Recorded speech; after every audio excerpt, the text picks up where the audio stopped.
Thank you, Mr. Chairman. And again, our apologies for holding up this hearing today. Thank you for your patience and for being here, and especially as we consider the security of the Arctic, the newest frontier, I think, for great power competition.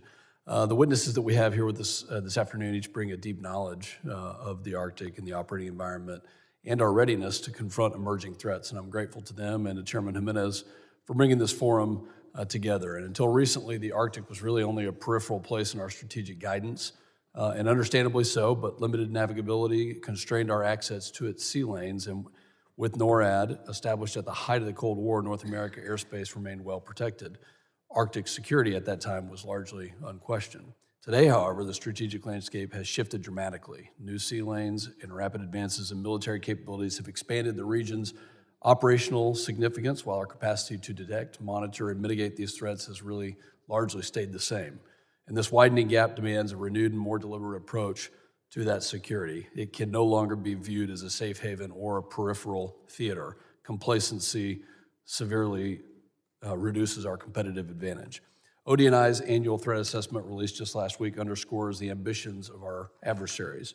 They assess that Russia seeks to leverage its Arctic presence as a pillar of its broader efforts to reshape the global balance of power, relying on persistent military activity and assured access to the region's natural resources. And China, for its part, continues to pursue dual-use scientific and commercial investments that could advance its own strategic aims. The challenge for the U.S. now is to ensure that we can detect and defeat threats to the homeland in a way that keeps pace with the environment and the tools that adversaries are using. Aside from sustained investments in polar-capable ships and aircraft, vulnerabilities below the surface, especially surrounding subsea cable infrastructure, should inform our posture to prevent any actor from being able to exploit or disrupt everyday service used by Americans.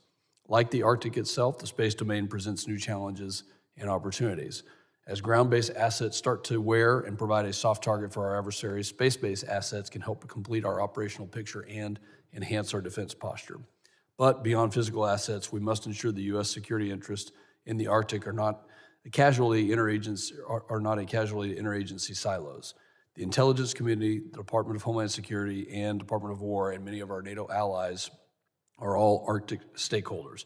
A spirit of partnership and cohesive information sharing should characterize this security, and relationships do serve as force multipliers. And if that's not the case now, then our job as policymakers are to engage the experts and create the needed efficiencies. As this committee knows well, threats to our interest in our homeland are pervasive, and it's through dedication of the service members, the skill of our intelligence analysts, and a consistency in our homeland workforce that we remain proactive and agile in confronting these threats. Today's Arctic may remain a forum for great power competition for the foreseeable future, but we have a small window of opportunity to prevent it from becoming exploited and weaponized by bad actors. And with that, Mr. Chairman, I yield back.